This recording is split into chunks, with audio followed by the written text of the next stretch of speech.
हरे कृष्णा। दासों के दास राधा कांत गिरधारी दास महाप्रभु का बहुत बहुत धन्यवाद देते हैं, जिन्होंने आज का दिन हमें और दिया अपनी सेवा करने का। तो जैसे कि हमारी नित्य चर्चा रहती है, सबसे पहले भगवान के चरणों में हम लोग प्रार्थना करते हैं। श्री श्री राधा माधव, पंच तत्व, अष्ट सखी, विघ्न विनाशक श्री लक्ष्मी नरसिंह भगवान,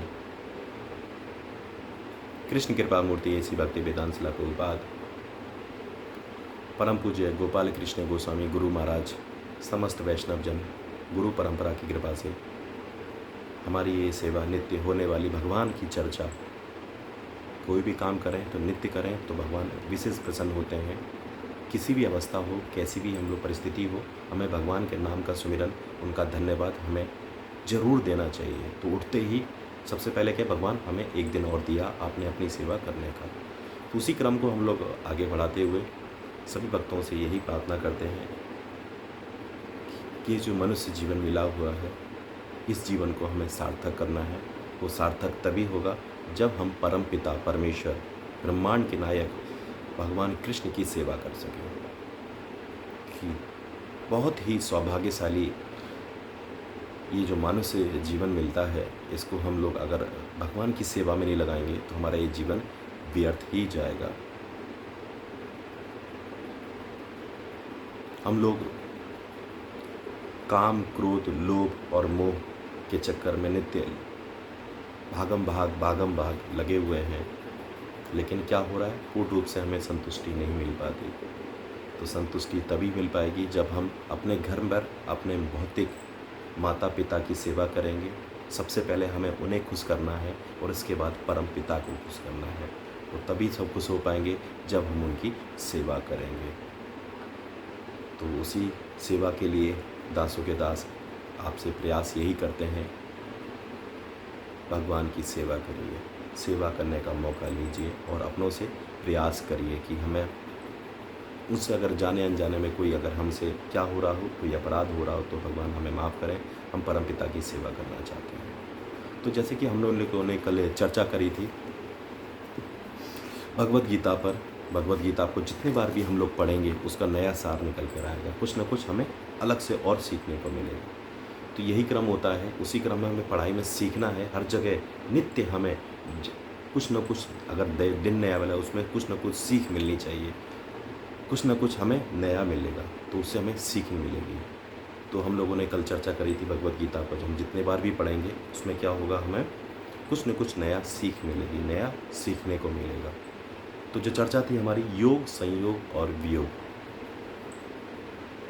योग, संयोग और वियोग। तो हमारी जो चर्चा हुई थी कल दास योग पर हुई थी, दास्य योग। आज हमारी जो चर्चा हो रही है वो संयोग पर होगी। संयोग क्या होता है? योग संस्कृत का अत्यंत प्रचलित शब्द है। योग यानी कि जुड़ा हुआ।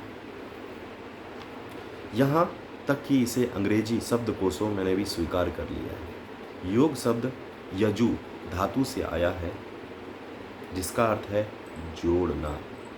अगर परिवार जुड़ा हुआ रहेगा,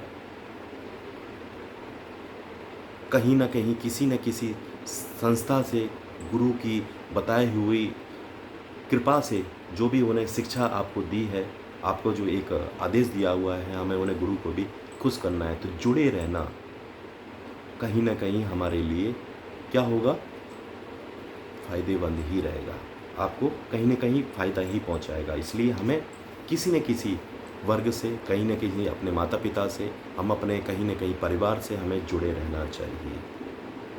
योग में सम उपसर्ग लगाने में योग बनता है। संयोग सम के दो अर्थ हैं। पहला पूर्ण, जैसे संप्रदाय, समूह इत्यादि में उपयुक्त होता है, और दूसरा है साथ में अथवा मिलकर, जैसा कि संवाद अगर कहीं हम करेंगे तो एक मीटिंग्स होती है, संभोग इत्यादि में भी, उसमें भी हम लोग मिलन होता है। तो यही हमारा मूल चीज़ क्या होगा, संयोग शब्द में सम का दूसरा अर्थ लिया गया है, अतः संयोग का अर्थ हुआ संबंध। अथवा श्रीमद् भगवत गीता के 6 अध्याय का 23वें श्लोक में ये संदर्भ दुख संयोग का अर्थ होगा भौतिक संपर्क द्वारा उत्पन्न दुख। भौतिक माया के जो प्रभाव है उनसे हमें बचना है। तो माया से हम तभी बच सकते हैं जब भौतिकता से हमें बचना होगा। भौतिक से तभी बच पाएंगे जब हम भगवान कृष्ण की सेवा करेंगे।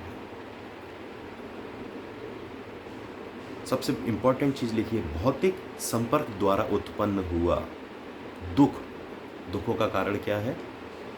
हम अपना क्या करना चाहते हैं? भोग वांछा करना चाहते हैं। भोग वांछा भगवान कृष्ण ही कर सकते हैं, हम लोग नहीं कर सकते। प्रभुत्व जताना चाहते हैं कि सब मेरा है, सब मेरा है। सब कुछ कृष्ण का है, आपका तो शरीर भी नहीं है।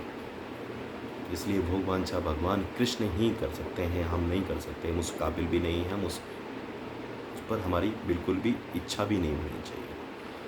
तो दूसरा हमारा जो आज का टॉपिक है वो है वियोग। उपसर्ग वी के दो अर्थ हैं। पहला है पूर्ण, जैसा कि विमूढ़, विजय आदि शब्दों में होता है। और दूसरा है विपरीत, जैसा कि विकर्म, विषकोतर्म इत्यादि शब्दों में होता है। इस श्लोक में वी का अर्थ लागू होता है, अतः वियोग का अर्थ हुआ संबंध टूटना। और इस प्रकार दुख संयोग वियोग का अर्थ हुआ भौतिक संपर्क से उत्पन्न दुखों से छुटकारा। यह श्लोक गीता का एकमात्र श्लोक है जिसमें एक साथ संयोग और वियोग शब्द आया है। किंतु भगवान में ऐसे अनेक श्लोक हैं और उन सभी श्लोकों में संबंध एवं वियोग के द्वंद्व को दर्शाया गया है। श्रील प्रभुपाद लिखते हैं, जैसा कि किसी बालक का जन्म हुआ, वह अपने पूर्व जीवन में अलग हो जाता है और नए जीवन तथा नए शरीर से जुड़ जाता है। यह संयोग वियोग है। हो सकता है कि पुराना शरीर दुखदायी हो और यह शरीर उतना सुखदायी ना हो। तो भक्तिवेदांत श्रील प्रभुपाद के जो प्रवचन है हमें उसको अपने जीवन में अपनाना चाहिए। भक्तिवेदांत श्रील प्रभुपाद की कृपा को अगर प्राप्त करना है तो हमें क्या करना पड़ेगा? सबसे इम्पोर्टेंट भगवान की सेवा करनी पड़ेगी। आता किसी को भी कुछ नहीं है, हमें क्या करना है? सीखना है। तो बस गलत करेंगे तभी तो सही होगा। तो हमें प्रयास करना चाहिए। क्या करना है? भगवान को प्रसन्न करना है, अपने गुरु को प्रसन्न करना है। वो तभी हो पाएंगे हम जब हम क्या हुआ उनके बताए हुए दिशा निर्देश के अनुसार हम सेवा करेंगे, अन्यथा आप अपनी मर्जी से नहीं कर सकते। तो आज हम लोग यही चर्चा करेंगे। अगर आप चाहते हैं आपके नंबर पर नित्य श्रीमद् भगवद गीता का श्लोक, शाम को कृष्ण कथा मिलती रहे, तो आप 9411166837 पर हरे कृष्णा भेज दीजिए। आपके नंबर पर नित्य भगवद गीता का श्लोक, शाम को कृष्ण कथा मिलती रहेगी। अगर आप 1% भी दास की इस सेवा से अगर कुछ भी संतुष्ट हैं तो ये सेवा आप आगे बढ़ाते रहिए। अपनों को जरूर भेजिए। अपना वही है जो इस भवसागर से पार लगाए, अन्यथा भौतिक बंधन में अगर वो फंस रहा है तो वो अपना नहीं है। तो हमें प्रयास करना चाहिए, भगवान को प्रसन्न करना है, उनकी सेवा करनी है। तो ये एक बहुत बड़ी सेवा है। क्या करना है? अपनों के लिए जो भी आपको नित्य गीता श्लोक, नित्य कृष्ण कथा, जो भी आपको भगवान से रिलेटेड कोई भी सेवा दी जाए, आप भेजते रहिए। आपका काम है भेजना बस। तो आप उसकी कृपा आपको भी जरूर मिलेगी, ब्लेसिंग्स मिलेंगी भगवान की। तो बहुत बहुत धन्यवाद आप सब लोगों का कि आप सब लोग कीमती समय देते हैं, अपने हरे कृष्णा लिखकर अपना बस समय देते हैं। तो उसके लिए भगवान से विशेष प्रार्थना करेंगे कि भगवान आपके चरणों में जो भी आप उनके प्रति अपनी सेवा रखते हैं, भगवान आप पर विशेष कृपा करेंगे। हरे कृष्ण कृष्ण कृष्ण हरे हरे, हरे राम राम राम हरे हरे, हरि हरि बोल।